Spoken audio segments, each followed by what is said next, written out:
नमस्कार, मी Rajratna Jondhale. Top news मराठीमध्ये आपलं स्वागत. राष्ट्रवादी काँग्रेस पक्षाचे एक महत्त्वाचे नेते आणि माजी मंत्री अर्थात त्यावेळेचे तत्कालीन मंत्री माणिकराव कोकाटे यांना सदनिका गैरव्यवहार प्रकरणामध्ये प्रथम वर्ग न्यायालयानं 2 वर्षाची शिक्षा आणि 50,000 रुपये दंड ठोठावलेला होता. त्यानंतर त्यांनी या प्रकरणामध्ये पाहिलं तर हे प्रकरण त्यांनी प्राथमिक न्यायालय अर्थात जिल्हा न्यायालयामध्ये हे प्रकरण दाखल केलेलं होतं आणि त्यानंतर जिल्हा न्यायालयाने सुद्धा त्यांना 2 वर्षाची शिक्षा आणि 10,000 रुपयाचा दंड ठोठावलेला होता. आणि त्याचबरोबर या प्रकरणामध्ये जर पाहिलं तर ज्यावेळी ही शिक्षा सुनावली गेली त्या शिक्षेच्या वेळी माणिकराव कोकाटे जे की मंत्री होते ते त्यावेळी न्यायालयामध्ये उपस्थित नव्हते. त्यांच्या विरोधात अ, अटक वॉरंट सुद्धा काढण्यात आलं होतं आणि त्यानंतर जर पाहिलं तर हेच माणिकराव कोकाटे लीलावती रुग्णालयामध्ये उपचारासाठी दाखल झालेले होते. त्यांना ताब्यात घेण्यासाठी नाशिकचं पथक सुद्धा लीलावती रुग्णालयामध्ये दाखल झाले होते. परंतु आज काही नाट्यमय घडामोडी घडलेल्या आहेत. याच शिक्षेच्या विरोधात माणिकराव कोकाटे यांनी मुंबई उच्च न्यायालयामध्ये धाव घेतलेली होती आणि अखेर त्यांच्या शिक्षेला जी आहे ती स्थगिती देण्यात आलेली आहे. आणि त्याचबरोबर 1 लाखांच्या जात मुचलक्यावर त्यांचा जामीन सुद्धा मंजूर करण्यात आलेला आहे. आणि याच विषयी बोलण्यासाठी माझ्यासोबत माझा सहकारी संकेत देशपांडे आहे. संकेत, माणिकराव कोकाटेंना मोठा दिलासा मिळालेला आहे, त्यांचा जामीन मंजूर झालेला आहे. निश्चितच राजरत्न आहे. खरं तर हे 30 वर्ष जुनं प्रकरण आहे नाशिकमध्ये. मुख्यमंत्री कोट्यातून दिल्या जाणाऱ्या ज्या शासकीय सदनिका आहेत, ज्या शासकीय सदनिकांमध्ये हं. 10% अल्प उत्पन्न गट जे आहेत, त्या गटामध्ये उत्पन्न दाखवून त्या ठिकाणचे फ्लॅट घेतले गेले. असा प्रामुख्याने माणिकराव कोकाटे आणि त्यांच्या बंधूंवर जो आहे तो आरोप असल्याचं पाहायला मिळतं. सिन्नर विधानसभा मतदारसंघाचे माजी आमदार, माजी राज्यमंत्री स्वर्गीय तुकाराम डिगोळे यांनी ती याचिका जी आहे ती दाखल केलेली होती. त्या याचिकेवर जवळपास 30 वर्षांनंतर निर्णय लागला. प्रथम वर्ग न्याय दंडाधिकारी म्हणजे प्रथम वर्ग न्यायालयाने प्रामुख्याने पहिल्यांदा माणिकराव कोकाटे यांना 2 वर्षाचा कारावास आणि 50,000 रुपये दंडाची शिक्षा सुनावली होती. त्यानंतर माणिकराव कोकाटे यांनी सत्र न्यायालयात अपील केलं. सत्र न्यायालयाने सुद्धा 2 वर्ष कारावास आणि 10,000 रुपये दंडाची शिक्षा जी आहे ती ठोठावली आणि त्यामुळं न्यायालयामध्ये हे सगळं प्रकरण न्यायप्रविष्ट असल्यामुळं माणिकराव कोकाटे यांना मंत्रिपदाचा राजीनामा जो आहे तो द्यावा लागला. एवढंच काय तर माणिकराव हं. कोकाटे यांच्या आमदारकीवर सुद्धा टांगती तलवार जी आहे ती पाहायला मिळालेली होती. कारण लोकप्रतिनिधी कायदा 1951 त्यातील कलम 8(3) नुसार जर एखाद्या लोकप्रतिनिधीला 2 वर्ष किंवा त्याहून अधिक कारावासाची शिक्षा जर सुनावण्यात आली, तर त्या लोकप्रतिनिधीचं सदस्यता जी आहे ती रद्द होऊ शकते. म्हणजे लोकसभेचे खासदार असणारे त्यावेळचे आणि आत्ताचे लोकसभेचे विरोधी पक्षनेते असणाऱ्या राहुल गांधींना सुरत न्यायालयाने ज्यावेळी 2 वर्ष कारावासाची शिक्षा सुनावलेली होती, त्यावेळी राहुल गांधी यांची खासदारकी जी आहे ती लोकसभा सचिवालयाने रद्द केल्याचं पाहायला मिळालेलं होतं. किंवा नागपूर जिल्हा बँक गैरव्यवहार प्रकरणी माजी मंत्री सुनील केदार यांना ज्यावेळी दोषी ठरवण्यात आलं, त्यावेळी सुनील केदार यांची सुद्धा आमदारकी जी आहे ती रद्द जी आहे ती रथ. करण्यात अपात्र करण्यात जी आहे ती आलेली होती. याच्यामध्येच पुढचं कलम असा आहे, की किंवा याच्यामधलीच अशी तरतूद आहे, की 2 तुमची आमदारकी तर अपात्र होतेच, मात्र 6 वर्षापर्यंत तुम्ही निवडणूक निवड. लढण्यासाठी सुद्धा अपात्र जे आहे ते ठरताना पाहायला मिळतात. त्यानंतर आता माणिकराव कोकाटेंनी उच्च न्यायालयामध्ये जी आहे ती धाव घेतल्याचं पाहायला मिळालेलं आहे. वैद्यकीय कारणास्तव माणिकराव कोकाटे यांची अटक मात्र तुर्तास जरी टळलेली असली, तरी त्यांची शिक्षा जी आहे ती कायम असल्याचं पाहायला मिळतंय. माणिकराव कोकाटे यांना 1 लाख रुपयांच्या जात मुचलक्यावर जामीन जो आहे तो मंजूर करण्यात आलाय. त्यांच्या शिक्षेला काही दिवसांसाठी म्हणजे आजारपणासाठी स्थगिती जी आहे ती मिळाल्याचं पाहायला मिळतंय. एकंदरीतच माणिकराव कोकाटे यांच्यावर एन्जिओप्लास्टी झाली असं लीलावती रुग्णालयाकडून जे आहे ते सांगण्यात येतंय आणि एन्जिओप्लास्टी झाल्यानंतर साधारणतः पेशंटला 7 दिवसापर्यंत अंडर ऑब्झर्वेशन ठेवावं लागतं. असा प्रामुख्याने जे आहे ते सांगण्यात आल्याचं पाहायला मिळालं. तुकाराम डिकोळे यांनी जी याचिका दाखल केलेली होती, ती याचिका त्यांच्याच ज्या कन्या आहेत त्या ॲडव्होकेट अंजली डिगोळे आणि आशुतोष राठोड हे 2 वकील जे आहेत ते त्या ठिकाणी बाजू मांडताना पाहायला मिळाले होते. सरकारी पक्षाकडून ॲडव्होकेट अनिकेत उज्ज्वल निकम हे बाजू मांडताना पाहायला मिळालेले होते. आणि या सगळ्या युक्तिवादानंतर न्यायालयाने 1 लाख रुपयांच्या जात मुचलक्यावर माणिकराव कोकाटे यांना दिलासा दिलेला आहे. मात्र हा दिलासा अल्प काळासाठीचा असल्याचंच पाहायला मिळतंय. खरं तर हा दिलासा अल्प काळासाठी आहे. ज्यावेळेस लीलावती रुग्णालयाच्या डॉक्टरांनी हेल्थ बुलेटिन दिलं त्यामध्ये सांगण्यात आलेलं होतं, की संकेत माणिकराव कोकाटे यांना 4 ब्लॉकेजेस आहेत आणि त्यामुळे कुठेतरी त्यांना 7 दिवस अंडर ऑब्झर्वेशन ठेवावं लागतं आणि ते कधी बरे होतील या बाबतीमध्ये त्यांच्या तब्येत म्हणजे त्यांना जेव्हा योग्य वाटेल, बरं वाटेल तेव्हा आम्ही सांगू असं ते सांगितलं झालं. अगदी निश्चितच माणिकराव कोकाटे हे ज्यावेळी बरे होतील त्यावेळी रुग्णालय प्रशासनाकडून आम्ही हेल्थ बुलेटिन जारी करू आणि त्याबाबतची माहिती देऊ असं मुंबई उच्च न्यायालयाने जे आहे ते सांगितल्याचं पाहायला मिळतंय. त्यामुळे माणिकराव कोकाटे यांना अल्पकालासाठीचा आता दिलासा मिळाल्याचं पाहायला मिळतोय. एकंदरीतच या सगळ्या प्रकरणामध्ये म्हणजे एका बाजूला सुनावणी सुरू असताना दुसऱ्या बाजूला राज्यपाल आचार्य देवव्रत यांनी म्हणजे आपण एक ज्यावेळी त्यांचं लाईव्ह केलं ते पत्र ज्यावेळी आलेलं होतं, की मुख्यमंत्र्यांच्या शिफारशीनुसार माणिकराव कोकाटे यांचं क्रीडा, युवक कल्याण, अल्पसंख्याक विकास आणि औकाफ ही जी त्यांच्याकडे खाती होती, ही खाती राज्याचे उपमुख्यमंत्री, अर्थ व नियोजन मंत्री, राज्य उत्पादन शुल्क मंत्री अजित पवार यांच्याकडे देण्यात आलेली होती. क्रीडा, युवक कल्याण खात्यासह अल्पसंख्याक आणि औकाफ ही जी माणिकराव कोकाटेंकडची खाती होती, त्याचा अतिरिक्त कार्यभार हा अजित पवारांकडे सोपवण्यात आलेला होता. मात्र आता अधिकृतरित्या माणिकराव कोकाटे यांचा राजीनामा झालेला आहे. महाराष्ट्राचे राज्यपाल आचार्य देवव्रत यांनी मुख्यमंत्र्यांकडनी पाठवलेला राजीनामा जो आहे तो मंजूर मंजूर केल्याचं पाहायला मिळतंय. मात्र राजीनामा देताना सुद्धा राज्यरत्न प्रोटोकॉलनुसार मंत्री आपला राजीनामा हा मुख्यमंत्र्यांकडे सुपूर्द करत असतात. मात्र माणिकराव कोकाटे यांनी आपल्या पक्षाचे प्रमुख असणाऱ्या राज्याचे उपमुख्यमंत्री अजित पवार यांच्याकडे तो राजीनामा सुपूर्द केला. त्या राजीनामा पत्रावर जर बारकाईने आपण पाहिलं तर त्याच्यावर कुठल्याही तारखेचा उल्लेख नव्हता. जे माणिकराव कोकाटे यांनी राजीनामा पत्र दिले त्यावरती तारखेचा उल्लेख नव्हता. परंतु अजित पवारांनी ज्या पद्धतीचं पत्र काढलेलं होतं, माणिकराव कोकाटे यांनी राजीनामा दिला जे त्यावरती मुख्यमंत्र्यांना जे पाठवले. मुख्यमंत्र्यांना पाठवलेलं होतं त्यावरती तारखेचा उल्लेख होता. त्यामुळे प्रश्न निर्माण होतोय संकेत, की माणिकराव कोकाटेंनी खरंच त्यावेळी राजीनामा दिला होता का? ज्यावेळी देवेंद्र फडणवीस यांनी राज्यपालांना पत्र पाठवलेलं होतं. अगदी निश्चित राज्यातनं कारण ते पत्र ज्यावेळी जे आपण वाचून सुद्धा दाखवलं आपल्या लाईव्हच्या माध्यमातून त्यावेळी त्या पत्रामध्ये एक गोष्ट ही स्वतः राज्यपालांनी क्लिअर केलेली होती की मुख्यमंत्री देवेंद्र फडणवीस यांनी केलेल्या शिफारशीनुसार हा बदल जो आहे तो करण्यात येतोय. म्हणजे तोपर्यंत माणिकराव कोकाटे यांनी राजीनामा अजित पवारांकडे दिला होता का? कारण मंगळवारचा दिवस होता, कॅबिनेटचा दिवस होता. कॅबिनेटला सगळे मंत्री जे आहेत ते उपस्थित राहतात. मात्र माणिकराव कोकाटे त्याच दिवशी लीलावती रुग्णालयात दाखल झाले. ते काही कॅबिनेट बैठकीला नव्हते. कॅबिनेट बैठकीनंतर अजित पवार आणि मुख्यमंत्री फडणवीसांची एक बैठक झाली.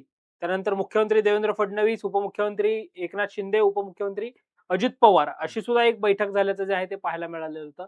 त्याच दिवशी रात्री माणिकराव कोकाटे यांचं मंत्रिपद जे आहे ते काढून घेण्यात आलं. माणिकराव तोपर्यंत बिनखात्याचे मंत्री जे आहेत ते असल्याचं पाहायला मिळालेलं होतं. मात्र आज अखेर एका बाजूला न्यायालयाने तुर्तास दिलासा जरी दिलेला असला तरी माणिकराव कोकाटे यांचा राजीनामा मंजूर झालाय. आता ते मंत्रिमंडळामध्ये जे आहेत ते नसणार आहेत. या प्रकरणी आता पुढची सुनावणी कधी होते आणि न्यायालय त्या सुनावणीमध्ये काय निर्णय देतं हे पाहणं महत्वाचं आहे. सरकारी वकिलांकडनं प्रामुख्याने काही दिवसांचा वेळ वाढीव आम्हाला युक्तिवादासाठी द्यावा असं सांगण्यात आलेलं होतं. मात्र न्यायालयाने मात्र आज जे कोर्ट चाललेलं होतं त्या कोर्टमध्ये फक्त माणिकराव कोकाटे प्रकरण जे आहे तेच असल्याचं पाहायला मिळालं होतं. इतर कुठल्याही विषयांवर न्यायालयाचं कामकाज झालं नाही आणि अखेर न्यायालयाने माणिकराव कोकाटे यांच्या बाबतीमध्ये कही खुशी कही गम असं दिल्याचं पाहायला मिळतंय. म्हणजे असा दोषित्व जे आहे संकेत ते कायम आहे. फक्त दिलासा दिलेला आहे. निश्चितच आणि त्याच्यामध्ये आजारपणाचं कारण जे आहे ते प्रामुख्याने पुढे करण्यात आलेलं होतं. माणिकराव कोकाटे यांची एंजिओप्लास्टी झाल्याचं सांगण्यात आलेलं होतं आणि त्यामुळं माणिकराव कोकाटे यांना आजचा दिलासा मिळाल्याचं पाहायला मिळतोय. आता राज्यरत्न माणिकराव कोकाटे लीलावती रुग्णालयामध्ये आहेत. मात्र माणिकराव कोकाटेंचे बंधू ज्यांना सुद्धा या प्रकरणामध्ये कारावास जो आहे तो देण्यात आलेला आहे ते मात्र आता नॉट रिचेबल असल्याची माहिती जी आहे ती मिळते. त्यामुळे त्यांच्या विरोधात सर्च वॉरंट जो आहे तो देखील काढण्यात आलेला आहे. त्यामुळे कोकाटे बंधूंच्या अडचणी ज्या आहेत त्या मात्र कायम असल्याचं पाहायला मिळतंय. संकेत हे झालं कोर्टाने स्थगिती दिलेली आहे शिक्षण वैद्यकीय कारणास्तव. परंतु दुसरी एक प्रामुख्यानं मुद्दा आहे तो म्हणजे माणिकराव कोकाटे यांची आमदारकी रद्द होणार का? आणि या बाबतीमध्ये विधिमंडळ सचिवालय काय निर्णय घेऊ शकतं आणि प्रोसेस कधी होऊ शकते? कारण माणिकराव कोकाटे यांना 2 वर्षाची जी आहे ती शिक्षा झालेली आहे. निश्चितच माणिकराव कोकाटे यांच्या आमदारकीवर मात्र टांगती तलवार कायम आहे. कारण न्यायालयाने 1,00,000 रुपयांचा जातमुचलक्यावर जामीन मंजूर केलाय. शिक्षेला स्थगिती दिलेली नाही. न्यायालयाच्या ऑर्डरमध्ये कुठेही तसं म्हटलं गेलेलं नाहीये. त्यामुळं म्हणजे ह्या दीर्घकालात म्हणजे हा सुनावणी म्हणजे 1,00,000चा जो काही जामिनाचा कालावधी आहे, त्या कालावधीनंतर पुन्हा त्यांना अटक जी आहे ती केली जाण्याची प्रोसिजर जी आहे ती देखील करण्यात येणार आहे. माणिकराव कोकाटे यांचं मंत्रिपद तर गेलेलंच आहे आणि आता सर्वस्वी त्यांच्या आमदारकीच्या अपात्रतेच्या अनुषंगानं विधानसभा अध्यक्ष ॲडव्होकेट राहुल नार्वेकर यांनी निर्णय घ्यायचा आहे. असं उच्च न्यायालयाने स्पष्टपणे सांगितलेलं आहे. विधिमंडळ सचिवालयामध्ये काहीशी हालचाल अशी सुरू आहे, की न्यायालयाच्या निकालाची प्रत ज्यावेळी आपल्या हाती येईल, हं. त्यावेळी त्या बाबतीतला निर्णय जो आहे तो घेतला जाईल. मात्र दुसऱ्या बाजूला विधिमंडळ सचिवालयावर विरोधकांकडून असा आरोप केला जातो, की ज्यावेळी सुनील केदारांना दोषी ठरवलं होतं, त्यावेळी मात्र तात्काळ विधिमंडळ सचिवालयाने सुनील केदार यांची आमदारकी जी आहे ती रद्द केलेली होती. मग सुनील केदारांना एक न्याय आणि माणिकराव कोकाटेंना एक न्याय असं का? ह्या अनुषंगाने सुद्धा जर आपण पाहिलं तर विरोधक टीका करताना पाहायला मिळतायत. हा सर्वस्वी निर्णय आता विधिमंडळ सचिवालयाचा असणार आहे. मात्र भारतीय राज्यघटनेच्या लोकप्रतिनिधी कायदा 1951 नुसार त्याच्यामध्ये असणाऱ्या 8(3) नुसार लोकप्रतिनिधीला जर 2 वर्ष किंवा त्याहून अधिक कारावास झाला तर त्यांचं सदस्यता जी आहे ती रद्द म्हणजे होते. जी जी एक केस होती संगीत लिली थॉमस विरुद्ध भारत सरकार. भारत सरकार, त्या केसमुळे हा सगळा एकंदरीत जो आहे ते कायदे झालेले आहेत. निश्चितच 2013 पर्यंत राजरत्न आता हं. तुझ्या केसचा उल्लेख केलास लिली थॉमस विरुद्ध भारत सरकार. हं. या केसमध्ये 2013 पूर्वी जर एखाद्या लोकप्रतिनिधीला अ, कारावासाची शिक्षा झाली किंवा तो दोषी ठरला, हं. तर त्याच्या विरोधात जी शिक्षा त्याला झालेली आहे, त्या शिक्षेला वर अपील करण्यासाठी त्याला 3 महिन्यांचा हं. वेळ जो आहे तो मिळायचा. भारतीय राज्यघटनेच्या या लोकप्रतिनिधी कायदा 1951 मध्ये 8(3) जसं आहे, तसं तो 8(4) असं कलम होतं. मात्र ते 8(4) कलम रद्द झालं, ज्याच्यामध्ये अपीलाची अट जी आहे ती रद्द झाली. त्यामुळं आता शिक्षा ठोठावल्यापासून तो जो नियम आहे तो लागू होतो. याचाच अर्थ सदस्यता मग ती लोकसभेची असो, राज्यसभेची असो, विधान हं. परिषदेची असो, विधानसभेची असो, ते पूर्णतः रद्द होताना पाहायला मिळते. त्यामुळे कोकाटेंच्या सदस्यतेच्या बाबतीमध्ये आता विधिमंडळ सचिवालयाचा नेमकी भूमिका काय असणार? विधिमंडळ सचिवालय काय भूमिका घेणार? हे पाहणं महत्त्वाचं असणार आहे. संकेत या संपूर्ण प्रकरणामुळे कुठेतरी राजकारण होताना पाहायला मिळतंय. विरोधकांकडून सवाल उपस्थित केला जातोय, की राष्ट्रवादी काँग्रेस पक्षाचेच जे मंत्री आहेत, ते का दोषी आढळत आहेत? त्यांना गोवल्या चाललंय का? भारतीय जनता पक्षाकडून कुठेतरी अशा पद्धतीचे घटना ज्या आहेत घडतायत. मुद्दाम अजित पवार यांच्या आमदारांना अडचणीत आणण्याचा प्रयत्न केला जातोय. शिंदेच्या आमदारांना अडचणीत आणण्याचा प्रयत्न केला जातोय. अशा पद्धतीचे आरोप आता विरोधकांकडून होऊ लागले त्या प्रकरणावरून. भाजपने जो काही 2029ला 100%चा नारा दिलाय, त्यामुळं हे सगळे मित्रपक्षांच्याच मंत्र्यांची प्रकरणं, आमदारांची प्रकरणं बाहेर काढली जातायत, असा आरोप विरोधकांकडनं होताना पाहायला मिळतोय. आज मला वाटतं शशिकांत शिंदेंनी सुद्धा हं, हं. त्याबाबतची प्रतिक्रिया जी आहे, तशा या आशयाची प्रतिक्रिया जी आहे ती दिल्याचं पाहायला मिळालं. मात्र न्यायालयामधून झालेली ही सगळी कारवाई आहे. त्यामुळे न्यायप्रविष्ट बाब असताना या विषयावर अधिक बोलणं उचित नाही. या बाबतीमध्ये राजकारण निश्चित पद्धतीने होतंय. सत्ता पक्षावर आरोप करणं हे विरोधकांचं काम असतं. त्यातून हे आरोप जे आहेत ते होताना पाहायला मिळतायत. मात्र मित्रपक्षांचेच मग तिकडे एकनाथ शिंदे अडचणीत येतायत. इकडे अजितदादा अडचणीत येतायत. अगोदरच पार्थ पवार प्रकरणामुळं अडचणीत असलेले दादा माणिकराव कोकाटे प्रकरणामुळं ऐन निवडणुकीच्या तोंडावर अडचणीत आल्याचं पाहायला मिळतंय. या प्रकरणाचं निश्चितपणे तू जसं म्हटलास तसं राजकारण केलं जातंय. संकेत मला एक सांग, आता जर पाहिलं तर आता राज्य निवडणूक आयोगाने 29 महापालिकांसाठी निवडणूक कार्यक्रमाची घोषणा केलेली आहे. 23 पासून 30 तारखेपर्यंत 23 डिसेंबर पासून ते 30 डिसेंबर पर्यंत नामांकन अर्ज दाखल करण्याची तारीख आहे. अशावेळी माणिकराव कोकाटेंचा राजीनामा हे कशा पद्धतीने अजित पवार यांच्या पक्षाला कुठेतरी बॅकफूटवरती जाण्यासाठी कारणीभूत ठरलाय असं म्हणायचं का? किंवा विरोधकांना आयतच खोलीत मिळालं यावरून असं वाटतं का? हो, निश्चित राजरत्न आपण असं म्हणू शकतो. कारण राज्यामध्ये 29 महानगरपालिकांचा कार्यक्रम जाहीर झालाय. माणिकराव कोकाटे येतात नाशिक जिल्ह्यातून. हं. नाशिक जिल्ह्याला तसे 3 मंत्री आहेत. हं. 4 मंत्री आहेत. गिरीश महाजन, अ, दादा भुसे आणि माणिकराव कोकाटे होते आणि भुजबळ. छगन भुजबळ.